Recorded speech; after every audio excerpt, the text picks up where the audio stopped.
The man in front of me had worked in the factory for 20 years, but his apprentice suddenly fired him. It turns out the apprentice had long looked down on the aging man, so when he became the department head, the first thing he did was make the man leave. Little did he know, the man was the soul of the factory. Many machines could only be repaired by the man, but when the man saw the apprentice's stubborn attitude, he had no choice but to pack his things and leave. At that moment, the apprentice didn't know that the factory, without the man, would soon face a crisis. The man had intended to retire at this opportunity, but when he returned home, his wife told him some unfortunate news. Their son was ill and needed an enormous amount of medical expenses. The man had no choice but to spend all their savings on medical costs. In order to make ends meet, the man started collecting scrap to support his family. One day, the man happened to pass by the factory where he used to work.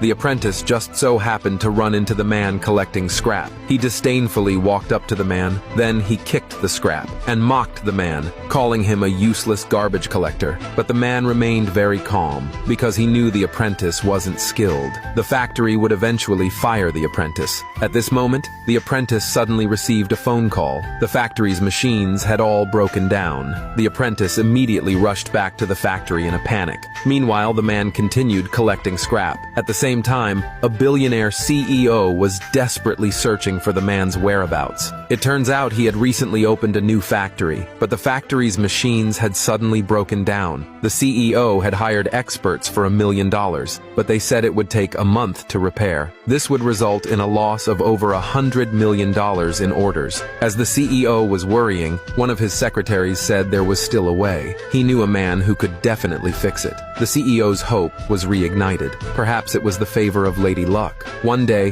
the man came to the CEO's factory to collect scrap, but he unexpectedly found the apprentice here as well. It turned out the apprentice had broken all the factory's machines. The factory owner harshly scolded the apprentice. He warned the apprentice that if the machines weren't fixed within 3 days, he would be fired immediately. The apprentice had no choice. So, he went to find experts from other factories for help. But when the repair department head of the CEO's factory heard the apprentice's request, he immediately told the apprentice to leave. Their machines needed experts a month to fix. They had no time to help the apprentice. At this moment, the man walked over. He immediately saw the apprentice's predicament. He immediately mocked the apprentice, saying this was the consequence of not listening. The apprentice was furious. He told the man to get lost. He was there to find an expert. Unbeknownst to him, during the argument between the man and the apprentice, the department head inadvertently overheard the man's name. He immediately dialed the CEO's phone number. The CEO, upon learning that the man he had been searching for was right